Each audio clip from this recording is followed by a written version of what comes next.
आप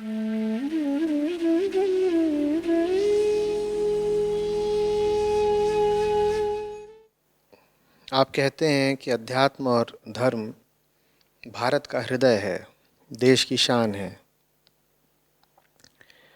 पर बहुत बड़े बड़े लोग इस कोरोना महामारी के दौरान ऐसा कह रहे हैं कि धर्म और धार्मिक समुदायों के कारण ही तो कोरोना और फैल रहा है।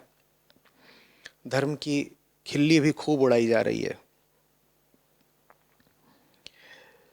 इस बात पर कुछ कहिए आचार्य जी।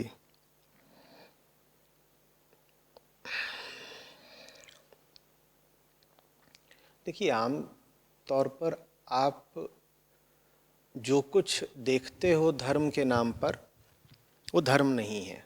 मैं दोनों की बात करना चाहता हूँ, जिनकी खिल्ली उड़ाई जा रही है और जो खिल्ली उड़ा रहे हैं, दोनों की। पहले उनकी बात करूँगा जिनकी खिल्ली उड़ाई जा रही है, जिनको लेकर के कहा जा रहा है कि इन्हीं सब धार्मिक लोगों ने तो देश भर में और ज़्यादा वायरस फैला दिया। चाहे वो किसी भी धर्म पंथ समुदाय के लोग हों, तबलीगी जमात के लोग हैं, उनको लेकर के भी काफ़ी बातें हैं। और जब उन पर उंगली उठाई जाती है तो लोग पलटवार करके कहते हैं कि देखो फलाने मंदिरों में भी तो भीड़ लगी है, और इस तरह की बातें। तो सबसे पहले उनकी बात करेंगे जिन्होंने धर्म वगैरह के नाम पर इस तरह से इकट्ठा होकर के संक्रमण को वास्तव में और फैलाया है। तथ्य तथ्य है, तथ्यों से इनकार नहीं किया जा सकता। आज की तारीख में सरकारी आंकड़े कहते हैं कि दिल्ली के करीब करीब 1/3 संक्रमित मरीज़ निज़ामुद्दीन की उसी घटना, उसी जमावड़े से संबंधित हैं। तो ऐसा हुआ तो है ही कि धर्म वगैरह के नाम पर संक्रमण फैला है, ये तथ्य है। इसमें किसी तरह के किसी पूर्वाग्रह की या किसी आरोप की कोई गुंजाइश नहीं है, सीधी सीधी बात है ये।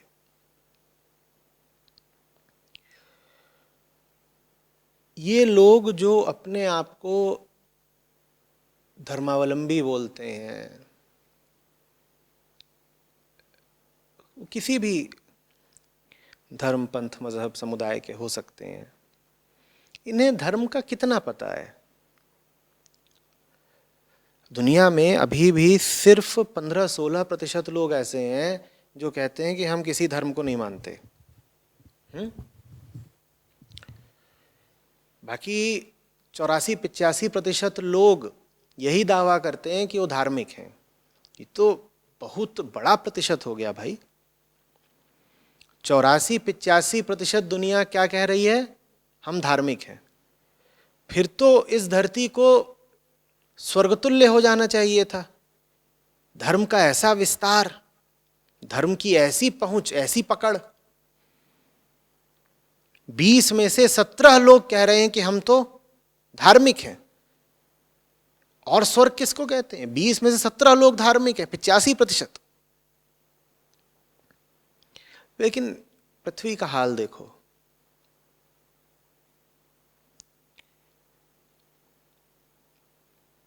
नर्क कैसा होता होगा, कल्पना नहीं करनी पड़ेगी। पृथ्वी का हाल देख लो बस, तो स्पष्ट हो जाता है कि धार्मिक यहां कोई नहीं है। धार्मिक अगर लोग होते तो पृथ्वी का ऐसा हाल तो नहीं हो जाता ना। तो 15% जो कह रहे हैं कि हमें धर्म से कोई लेना देना नहीं, वो फिर भी ठीक है। इन 85% लोगों पर सवाल उठता है कि तुम भाई किस तरह के धर्म का पालन कर रहे हो कि तुम्हारी जिंदगियां ऐसी हैं और तुमने पूरी पृथ्वी का नाश कर रखा है। निश्चित रूप से ये धर्म के नाम पर कुछ और ही चल रहा है। ये 85% लोग, इन 85% लोगों में से अधिकांश लोग दुनिया भर के कहते हैं मुंह ज़बानी कि हम धार्मिक हैं। ये धार्मिक हैं नहीं, ये धर्म के नाम पर कुछ और ही करे जा रहे हैं।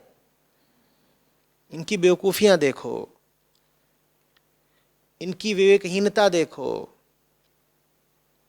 इनकी विषय लोलुपता देखो, इनकी स्वार्थपरकता देखो, इनके डरों को देखो, इनकी कामनाओं को देखो, इनकी क्षुद्रताओं को देखो। स्पष्ट हो जाएगा कि दुनिया भर के ये 85% लोग धार्मिक नहीं हैं, बस अपने आप को धार्मिक बोलते हैं।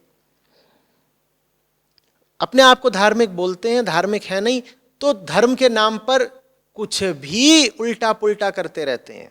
ये कर वही रहे हैं जो इनसे इनका अहंकार करवा रहा है, ये कर वही रहे हैं जो इनसे इनका व्यक्तिगत केंद्र करवा रहा है। लेकिन ये नाम किसका लगा रहे हैं? धर्म का। ये कहते हैं साहब ये अभी हम धार्मिक अनुष्ठान कर रहे हैं। ये कर कुछ मनोरंजन का काम रहे होंगे और नाम उसको क्या दे देंगे कि ये क्या है? ये धार्मिक कार्यक्रम है। साहब भारत तो त्योहारों का देश है, सब पंथों के, सब समुदायों के त्योहार साल भर चलते ही रहते हैं। मजमे लगे रहते हैं, पंडाल तने रहते हैं, और वहां जाकर के देखो, वहां तुम्हें कहीं धार्मिकता दिखाई दे रही है क्या? लेकिन वहां लिखा यही रहेगा कि यहां जो चल रहा है वो धार्मिक या मजहबी कार्यक्रम है। उसमें धर्म है कहां? मनोरंजन है, अंधविश्वास है, क्षुद्रताएं हैं, अज्ञान है। धर्म कहां है?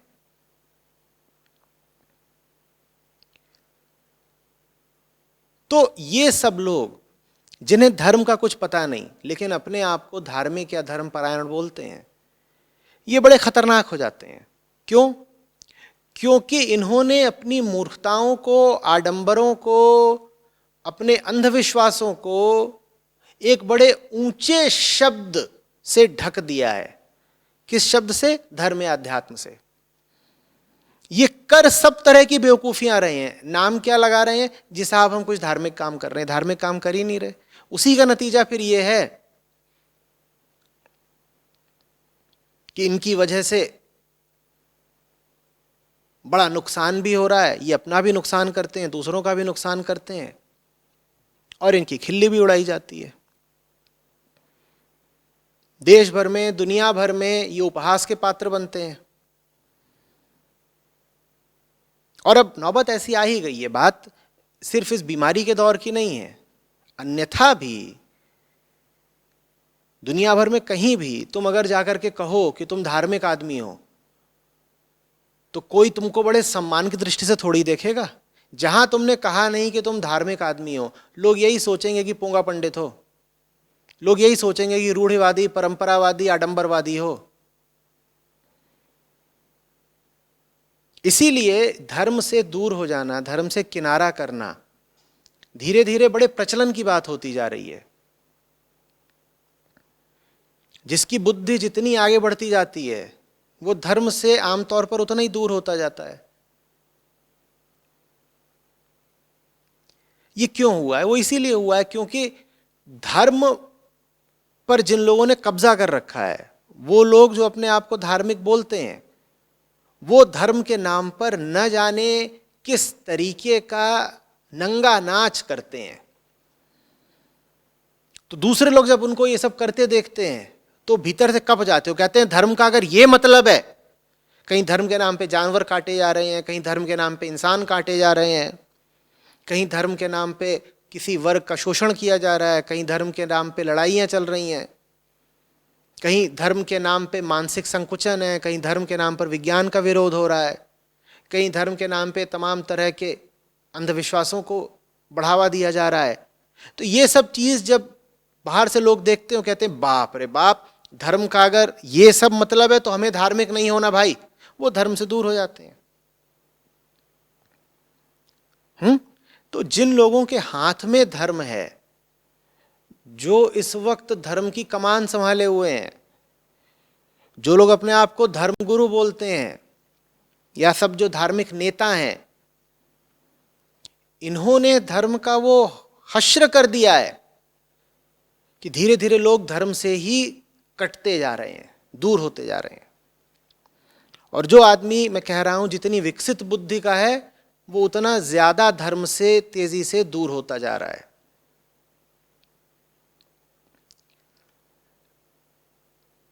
आप कोई बेवकूफी की बात करो, कोई स्वीकार नहीं करेगा, लेकिन अगर आप चाहते हो कि आप परम बेवकूफी की बात करो और लोग आपकी बात पे तालियां बजाएं और आपका चरण स्पर्श करें, तो आप धार्मिक नेता बन जाओ। आप छोटी बेवकूफी की बात करो, आपको बेवकूफ कहा जाएगा। आप परम बेवकूफी की बात करो, आप धर्मगुरु कहलाओगे। देखते नहीं हो पढ़े लिखे ये सब धर्मगुरु जो पढ़े लिखे समुदायों को ही संबोधित करते हैं, हिंदुस्तान की बात कर रहा हूं, अंग्रेजी में संबोधित कर रहे हो, कैसी फिजूल फूहड़ और अंधविश्वास से भरी हुई बात कर रहे होते हैं। तो धर्म के नाम पर ये सब चल रहा है। अब खिल्ली ना उड़े धर्म की तो क्या हो। लेख पढ़ रहा था, बड़े पत्रकार हैं, वो कह रहे हैं कि धर्म ने ही सब गड़बड़ कर रखा है। वो कह रहे हैं रिलीजन इज द कल्प्रिट, धर्म ही दोषी है। ये बहुत बेहुदा आरोप है, लेकिन ये आरोप लगाने का उन्हें अधिकार भी किसने दिया?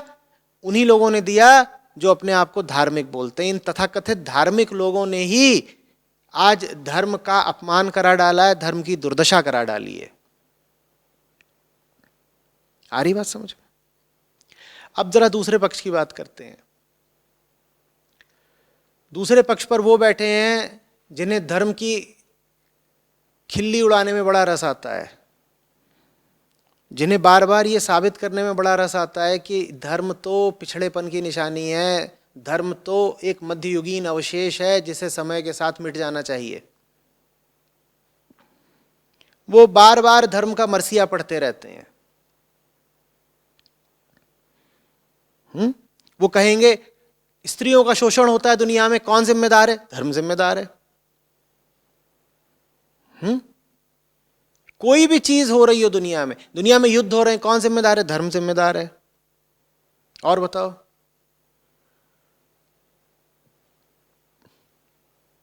बच्चू मल का बछड़ा भाग गया, कौन जिम्मेदार है? धर्म जिम्मेदार है भाई। उनको बड़ा रस इसी में है कि बार बार धर्म पर उंगली उठाओ। अब क्यों रस है उनको धर्म पर उंगली उठाने में, मैं बता देता हूं, ये गौर से समझिएगा। आज के समय में जो लोग ध्यान दे पा रहे होंगे, जिनकी नजर तीक्ष्ण होगी, उन्हें साफ दिख रहा होगा कि जो बड़ी से बड़ी विकराल समस्याएं दुनिया के सामने खड़ी हैं, उनका एकमात्र समाधान अब अध्यात्म ही है। विज्ञान नहीं समाधान है। विज्ञान आपको अधिक से अधिक टेक्नोलॉजी दे सकता है ना। विज्ञान ये नहीं तय कर सकता कि आप उस टेक्नोलॉजी का क्या इस्तेमाल करोगे। आज समस्या ये नहीं है कि आपके पास कुछ काम है जो उनको करने की टेक्निक नहीं है। आज समस्या ये है कि आपके पास जितनी भी टेक्नोलॉजी उपलब्ध है, आप उसका दुरुपयोग कर रहे हो क्योंकि उपयोग करने वाला भ्रष्ट हो चुका है। तो अब समाधान विज्ञान नहीं दे सकता, अब समाधान अंतर्ज्ञान देगा, माने अध्यात्म देगा। विज्ञान कैसे ये सुनिश्चित कर देगा, उदाहरण के लिए, कि आपके भीतर से भोगवादिता हट जाए। विज्ञान ये कैसे सुनिश्चित करेगा कि आपकी जो टेंडेंसी टू कंज्यूम है, भोगवादिता, वो कम हो जाए। विज्ञान नहीं कर सकता। विज्ञान ये कैसे सुनिश्चित कर देगा, उदाहरण के लिए, कि दो देश आपस में न लड़े। विज्ञान आपको और बेहतर अस्त्र शस्त्र दे सकता है, लेकिन ये तो नहीं सुनिश्चित कर सकता ना कि आदमी के सीने से दूसरे के प्रति नफरत मिट जाए। या कर सकता है? विज्ञान आपके भीतर से ईर्ष्या मिटा सकता है, हीन भावना मिटा सकता है, डाह मिटा सकता है, घृणा मिटा सकता है? नहीं कर सकता ना। आज के युग की ये हैं समस्याएं। और ये समस्याएं और बड़ी हो गई हैं क्योंकि आज आदमी के पास विनाश की जो क्षमता है उतनी पहले कभी नहीं थी। तो दिख रहा है कि 21वीं शताब्दी को अध्यात्म की शताब्दी होना है। इससे सब अहंकारियों को बड़ा अब खतरा पैदा हो गया है, बड़ी जबरदस्त उनके सामने चुनौती आ गई है। पिछले 200-300 साल ठीक थे। यूरोप में सुधारवाद चला था, उसने आदमी के अहंकार को सारी ताकत दे दी। आज आपकी जो पूरी वैश्विक सभ्यता है वो खड़ी है तर्क पर। वो कहती है कि यहां जो कुछ भी रहेगा, चाहे वो ईंट पत्थर की दीवार हो और चाहे वो समाज को चलाने वाले नियम हो, देशों के संविधान हो, वो सब आदमी के तर्क, आदमी की बुद्धि से निकलेंगे। ये पिछले 200-300 साल की दुनिया की कहानी रही है। आप अपने आसपास जो कुछ देखिए, चाहे स्थूल चाहे सूक्ष्म, वो सब कुछ आपको आदमी के तर्क से उठता हुआ दिखाई देगा। दैवीयता से संबंधित जो कुछ भी था उसको दरकिनार किया गया और उससे बहुत लाभ भी हुए, बड़ी प्रगति भी हुई। लेकिन प्रगति जो हुई सो हुई, आदमी ने अपने अस्तित्व के केंद्र पर अपने अहंकार को बैठा दिया। जो होगा मेरे हिसाब से होगा, जो होगा मेरे हिसाब से होगा। ये पिछले 300 सालों की कहानी है। आर्थिक प्रगति हुई है, भौतिक प्रगति हुई है, लेकिन आर्थिक और भौतिक ही प्रगति हुई है। आदमी भीतर से या तो वैसे का वैसे ही रह गया है जैसा 300 साल पहले था, या और गिर गया है, महाअहंकारी हो गया है। चल गया वो किस्सा 300 साल तक, अब नहीं चल पा रहा। तुम विज्ञान का इस्तेमाल करके उदाहरण के लिए ये जो क्लाइमेट चेंज कैटास्ट्रॉफी है, इसका सामना कैसे कर लोगे? इसका सामना करना तो सिर्फ तब हो सकता है जब हर आदमी स्वेच्छा से बच्चे कम पैदा करे, उपभोग कम करे। ये जो कोरोना वायरस ही फैला, इसी में समझ लो। क्या आपके पास टेक्निक नहीं उपलब्ध थी जांचने की कि वायरस आ गया है? टेक्नोलॉजी तो उपलब्ध थी, लेकिन चीन ने किसी को बताया ही नहीं कि वायरस इतना फैल चुका है, हर चीज छुपा दी। विज्ञान ये कैसे सुनिश्चित करेगा कि तुम जानकारी छुपा नहीं रहे हो? ये बताओ मुझे। विज्ञान जानकारी दे सकता है, लेकिन तुम्हारे सीने में कालिख भरी हुई हो और उसके कारण तुम वो जानकारी छुपा जाओ, ये जानते हुए भी कि ये जानकारी छुपा करके मैं दुनिया में लाखों लोगों के मरने का इंतजाम कर रहा हूं, तो विज्ञान तुम्हें कैसे रोक लेगा? बोलो। कोई साइंस, कोई टेक्नोलॉजी है जो किसी देश को मजबूर कर दे कि वो दूसरे देशों के साथ धोखाधड़ी ना करे? बोलो। चीन कर गया धोखाधड़ी, विज्ञान कैसे रोकेगा धोखाधड़ी को? बताओ मुझे। तो अब साफ दिखाई दे रहा है कि दुनिया को अगर चलाना है और दुनिया को बचाना है तो परिवर्तन आदमी के भीतर लाना पड़ेगा। बाहरी प्रगति काम नहीं आ रही, बाहरी प्रगति तो अब और विनाश की ओर ले जा रही है।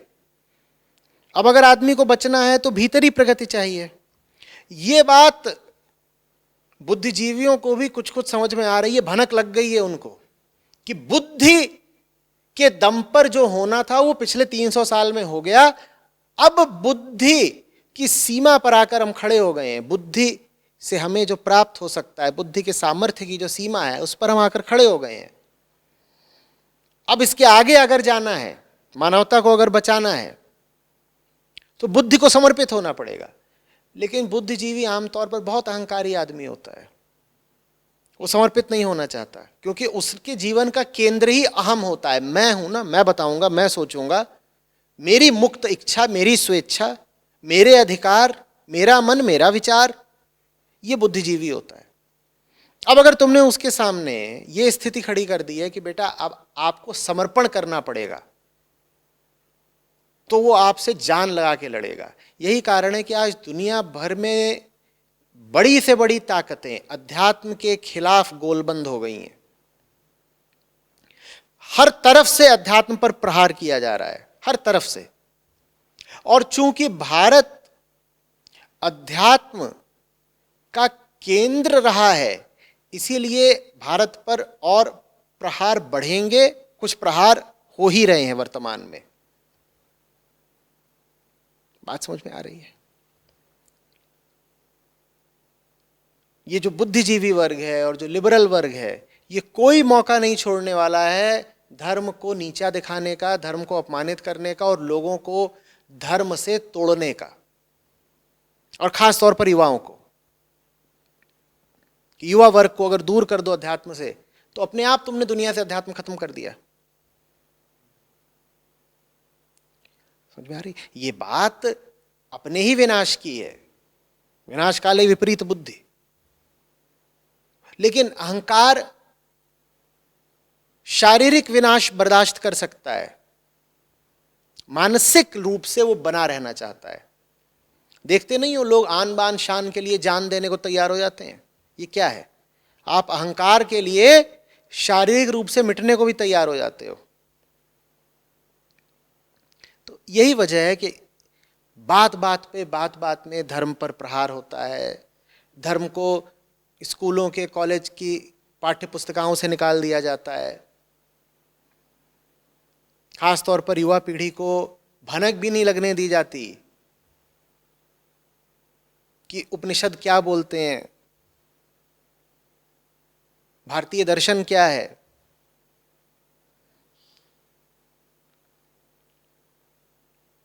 संतों की वाणी, परंपरा, इतिहास क्या है, इसका पता भी नहीं लगने दिया जाता। वो सब इसीलिए। तो ये दोनों ही तरफ बड़ी बेहूदगी चल रही है। जो लोग कहते हैं कि वो धर्म का पालन कर रहे हैं, वो कहीं से धार्मिक नहीं है, वो धर्म के नाम पर यूं ही कुछ उपद्रव कर रहे हैं। और जो लोग धर्म पर उंगली उठाते हैं और धर्म की खिल्ली उड़ाते हैं, उनका तो कहना ही क्या, वो तो लाजवाब है। लेकिन बहुत ज़्यादा घबराने की कोई बात नहीं। कोई हुआ था जो कह गया था कि जब जब धर्म की हानि होती है, तब तब विशेषकर ऐसी ताकतें उतरती हैं जो अधर्म के विरुद्ध लड़ती हैं, धर्म को उसकी सत्ता पर पुनः प्रतिष्ठित कराती हैं।